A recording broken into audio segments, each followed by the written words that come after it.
Which is the best car to rent on Turo? The best car to start renting on Turo is to rent the car you already own. If it's within 7 years old and it has 130,000 miles or less, and it is not a salvage title, and you want to see about possibly getting into the business of renting cars on Turo, the car you already have, it may be the best, actually is the best way. And the reason why is because you don't know if you're gonna love it, hate it, or someone like it, or someone hate it. And what best way to find out than do it yourself? Do it on a car you already own. You already own, and find out whether you like going through the process from beginning to end.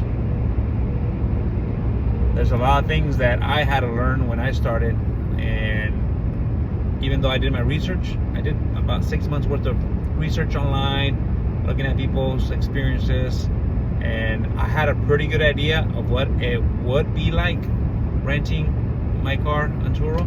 But it wasn't until I started doing it, and it wasn't until I did my first trip, that I kind of got a feeling, a good, like basically a good sensation, whether I was gonna keep doing it, or if I kind of liked it or kind of hated it. For me personally, I enjoyed it. The first time I got excited because I think I posted it one evening, and then I fell asleep. I went to sleep, and then the next day, I already had a booking for that day. So I had less than 24 hours to start renting, and it was for like, I think, 3 days, 3-day rental. I got excited, and I enjoyed it. And the first renter was exceptional.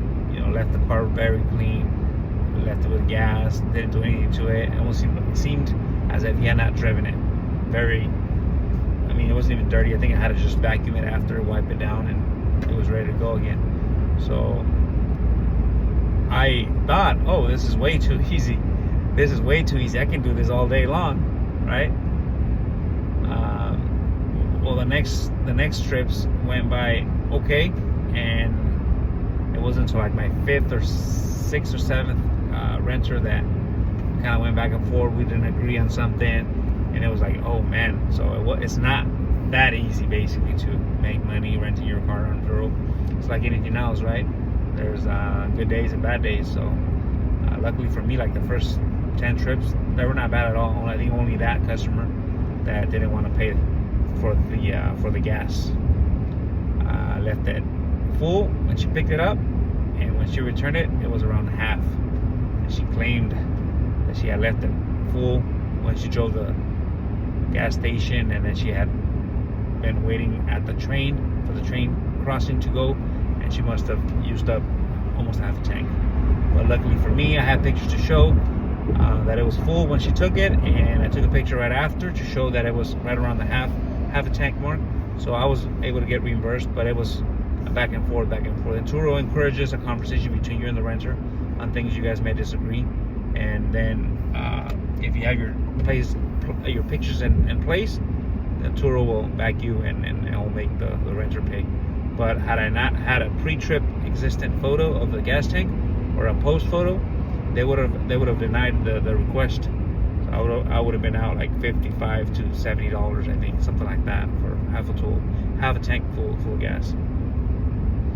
So going back to the car, if you want to get started, you want to get your feet wet, the car you own may be the best car to start renting on Turo. Don't be like me and don't do the automatic booking unless you're free and unless you can fulfill that trip, because Turo will charge you if you do end up canceling.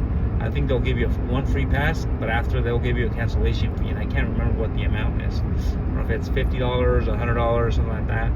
But there is a cancellation fee after your first one, and you don't want to use it just because you didn't know what the policy was. But yeah, this encourages you to start and give it a try, give it a go, get your feet wet. It's amazing. Try it out with a car you already own or your spouse owns. That's the best way to go. And trust me that if it's priced accordingly, according to what the market is telling you to price it, you'll rent it.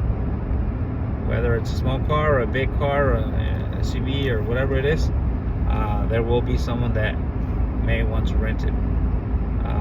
The good thing about Turo is that, unlike any other rental company, is that you know what you're renting. So if you look at the picture, they're pretty decent pictures.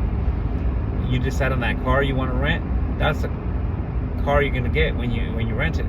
Whereas when you go to a rental company, you decide how many passengers you want the vehicle for, and you may get it can be a Chevy Impala, it can be a Lexus 4-door. I mean, it can be a variety. So that's what Turo is best known for, to give the renter a good experience about the rental vehicle they're trying to get. So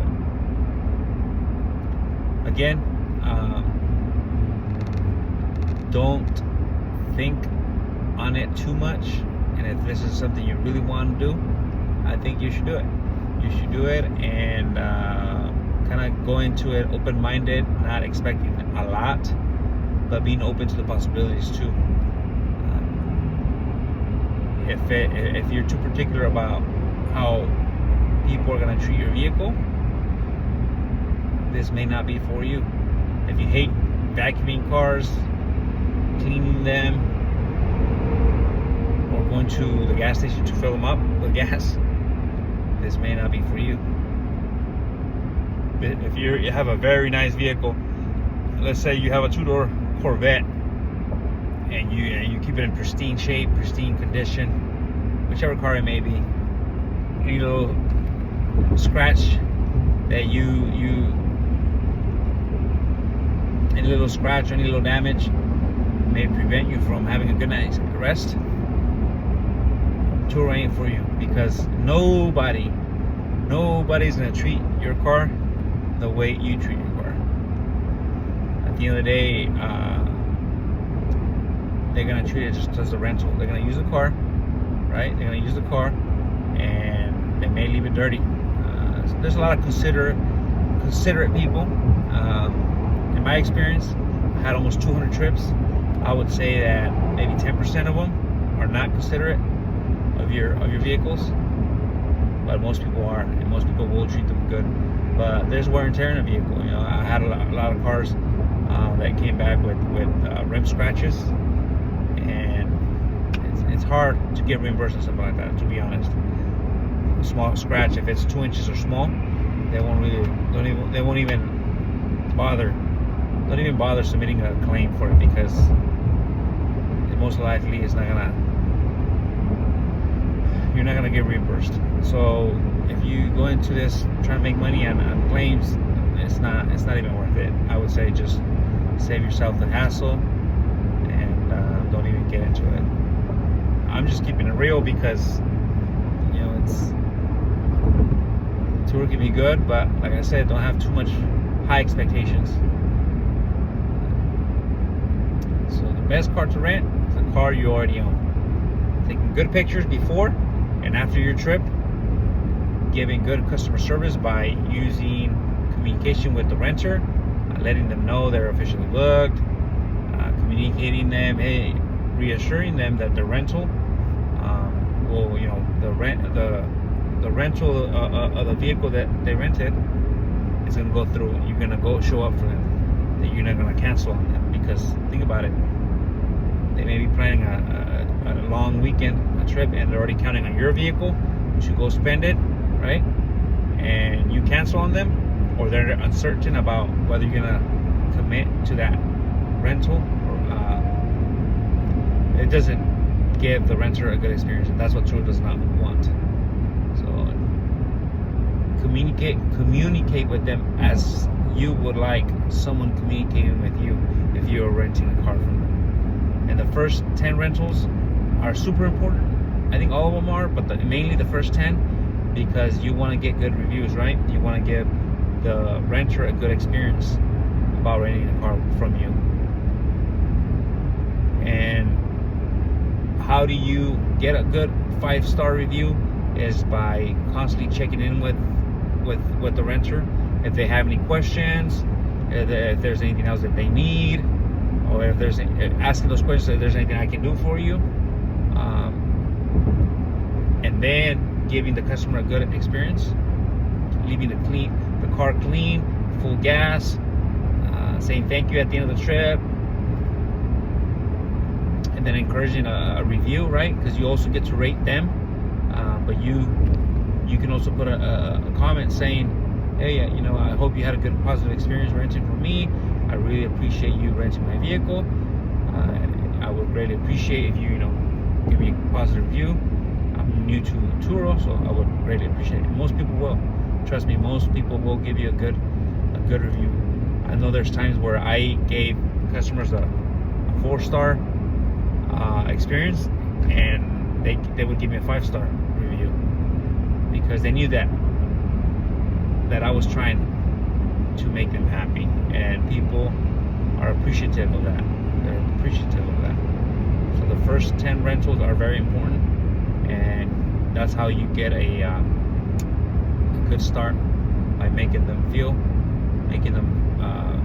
giving them a good experience, renter's experience. So if this short video has helped in any, give it a thumbs up or thumbs down.